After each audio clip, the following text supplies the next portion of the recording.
can see a good-sized field. It's kind of golden yellow. Something's not right. Leslie? He has adored her from a distance for quite some time. He wants control. Moving water, and I'm being drawn in the direction of that water. And I feel something is really wrong.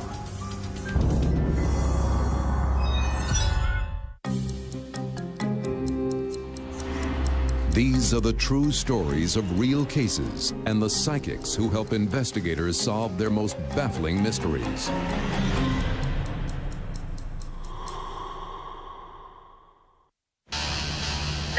What is your emergency? I just found a body. I followed tire tracks, and there was a woman's body lying. Okay, what is your location? Port Royal State Park. I'm down by the river. Okay, send an officer right over.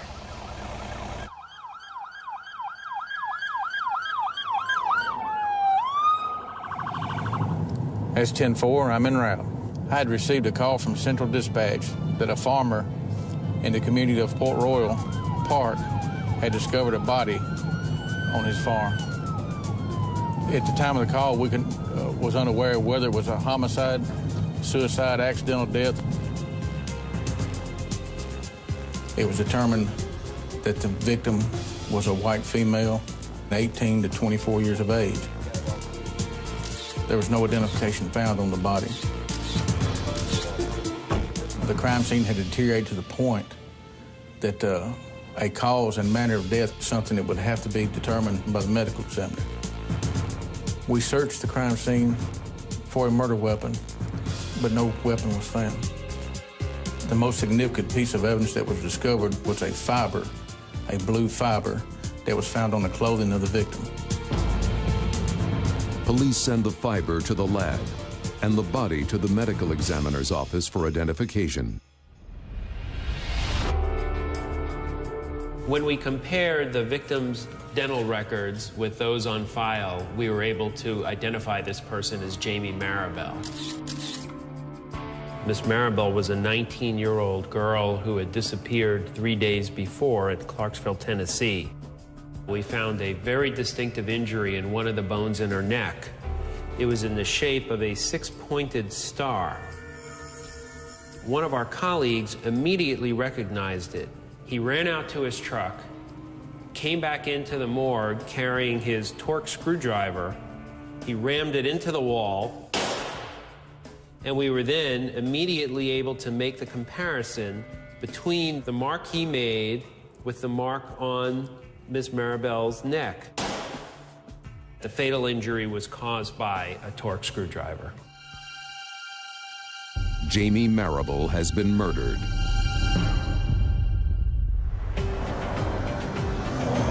Police retrace Jamie's steps the night of her disappearance and discover that she was last seen at the bar, the Golden Jukebox.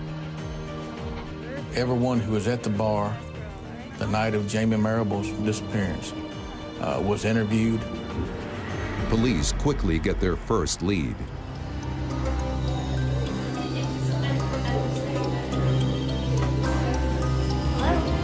Jamie had received a phone call that her cousin had been involved in an automobile accident.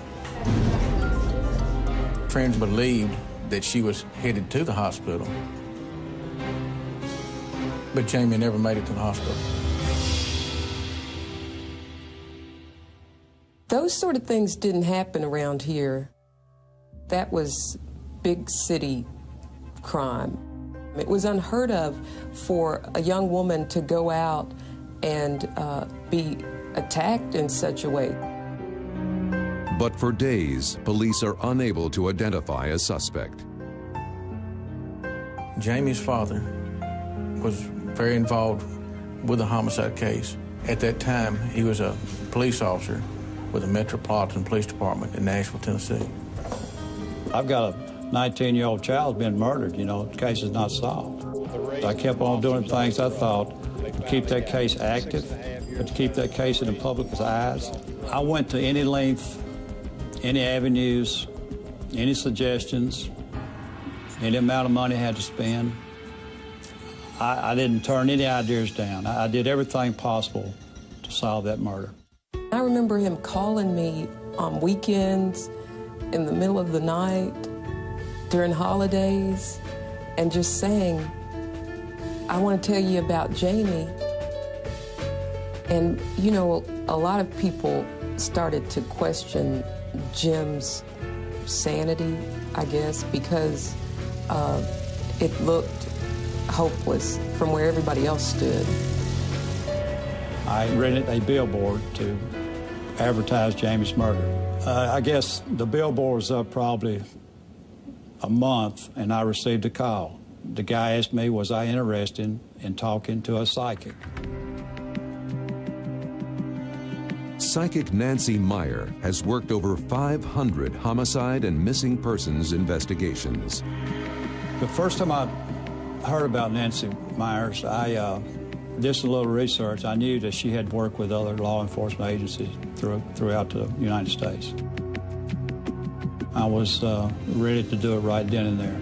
When I first had contact with Jim Marable and the case, it was kind of stalled out. They did not know what to do next.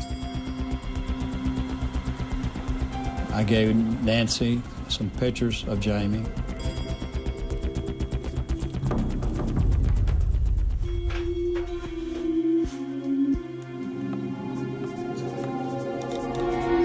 The photographs are like they start the movie running. Each object that I hold changes the pictures. I begin to experience what the victim experienced. The present is gone, and I am there the night the murder happened. I have the sense of her being in a tremendous rush. She's really hurrying. She seems to be searching for someone. It's dark.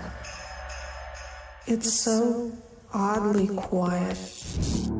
She's really isolated and alone. Someone's watching her.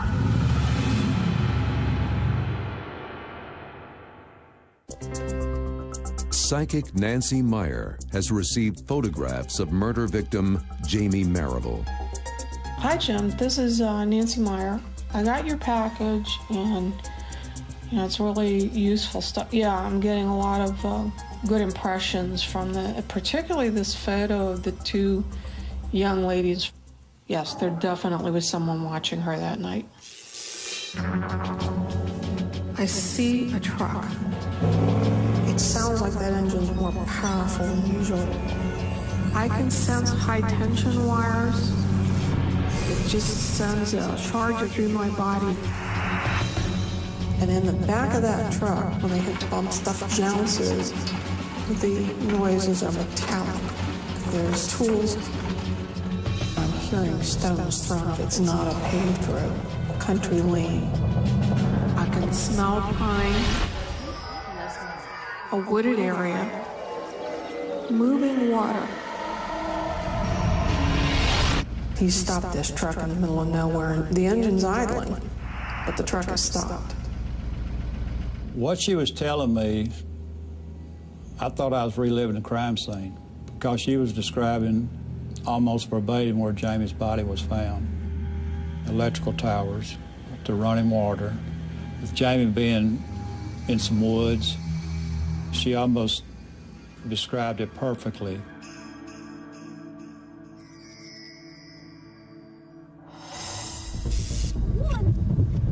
There's an argument. I'm feeling a tremendous amount of fear in her. There's a weapon involved. Glint of metal. I'm seeing a long, narrow metal shaft. Neither side is sharp, and the sharpness is at the point. She's fighting for her life. It's not a blade, it's a tool. I couldn't believe what I was hearing. I don't know how she would have known about it. None of the investigators ever came out and said Jamie was stabbed with a screwdriver. publicly. I felt like maybe the information that she is to give me would help in solving that case. Nancy Meyer agrees to visit the last place Jamie was seen alive to see if she can pick up on any clues to the killer's identity. For me, there is a very large difference, sometimes a vast difference, between what I get from photographs and what I get from a crime scene. I can see Jamie. There's someone watching her in that parking lot. She's getting into the truck. She's making a terrible mistake. He's really dangerous. She's not afraid of him. She should be, but she's not. He has very muscular hands, and they're rough looking. Grease or motor oil, the hands of a man that does manual labor. He wants control over Jamie. They were supposed to go to the hospital. Where's he taking her? He's trying to grab her. Who are you? She knows him.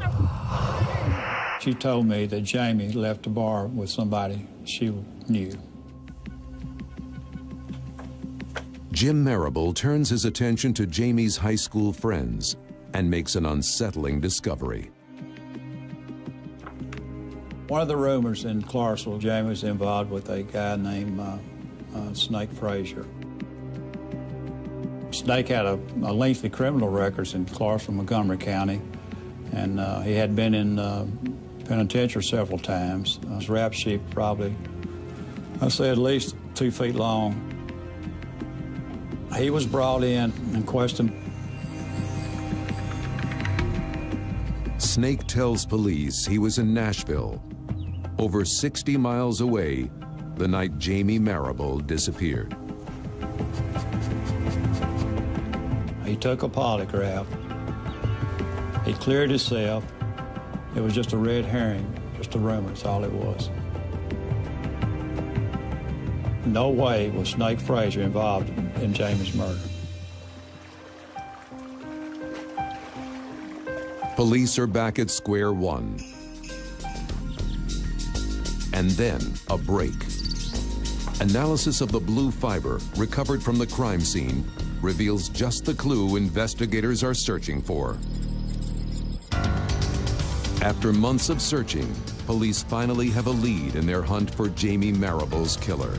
The fiber found on Jamie Marable's clothing was determined to be a carpet fiber from a Chevrolet Silverado truck. Yet police face a daunting task. The carpet fiber was used in approximately 15,000 pickup trucks in this region of the United States. It was literally impossible for any investigative agency to track down those 15,000 trucks. There would be no way to find all of those trucks and do a comparison.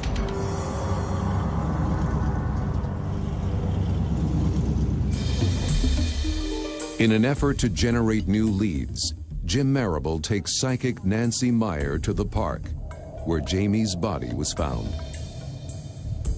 There's the electrical towers that you were describing. Those power lines. The big ones, yeah. It's exactly what I was visualizing. When I'm working with people and we are approaching a location of a terrible event, feel it. It actually makes me physically sick. The impact emotionally on the environment of an event like this is very powerful, even years after it's happened. And this is the historical park that we're standing on right now. And over there is where Jamie's body was found. Right over there. Right over there.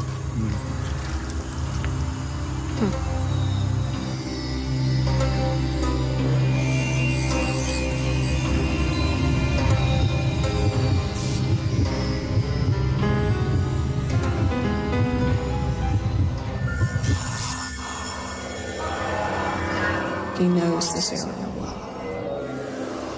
He's been here many times. I hear that rumbling again. It's a different location. It's like a slide changing in my mind. I see a bar. He's inside it. He likes to drink. And when he drinks, he's violent. He's gonna brag about this murder. Someone will come forward with information. I can see a small place that is his home, narrow and long. I hear barking. I can see a dog. It's a trailer.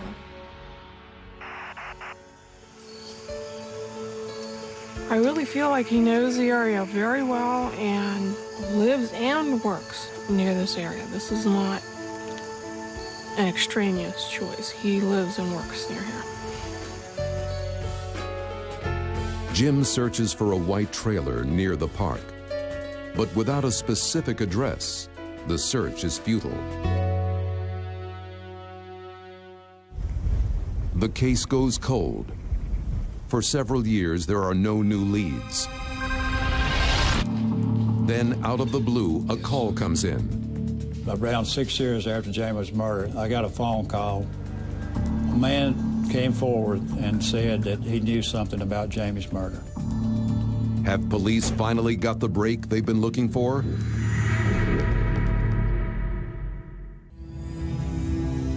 Six years after Jamie Marable's murder, a witness comes forward with information. The caller had been threatened by a man named Brian Willis. I would say that Mr. Willis is a very intimidating person.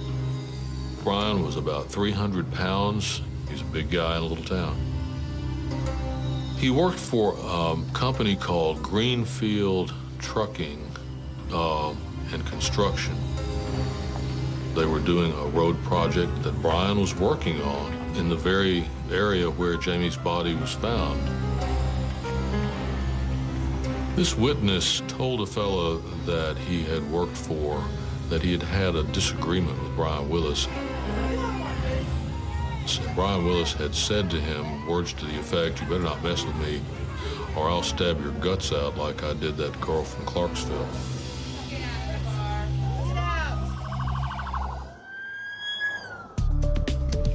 Police immediately set out to question Brian Willis.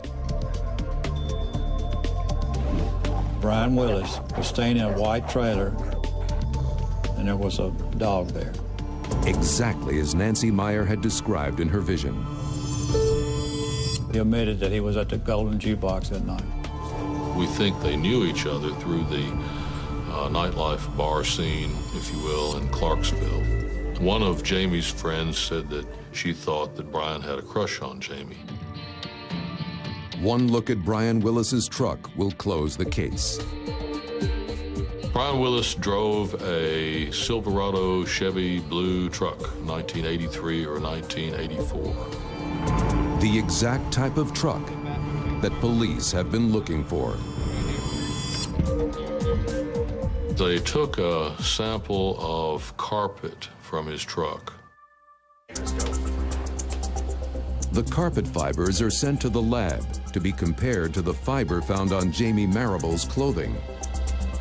The final conclusion by the FBI laboratory was that the fiber found on Jamie Marable's clothing was a match to the carpet standard taken from the pickup truck belonging to Brian Willis. Brian Willis is indicted for the murder of Jamie Marable. We, the jury, found the defendant, Leslie Brian Willis, guilty of second-degree murder. When he heard the verdict, he casually got up from his chair and started walking around the corner, and then he went berserk. He was threatening everybody in the courtroom. He was threatening me, he was screaming at the judge, and he was just acting like a crazy person. He was convicted of second-degree murder and given 25 years.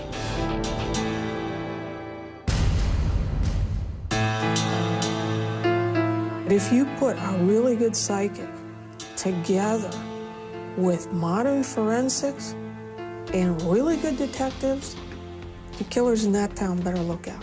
I would strongly recommend that if somebody has an unsolved crime in their family, they contact Nancy Myers and see if she can assist them like she helped us.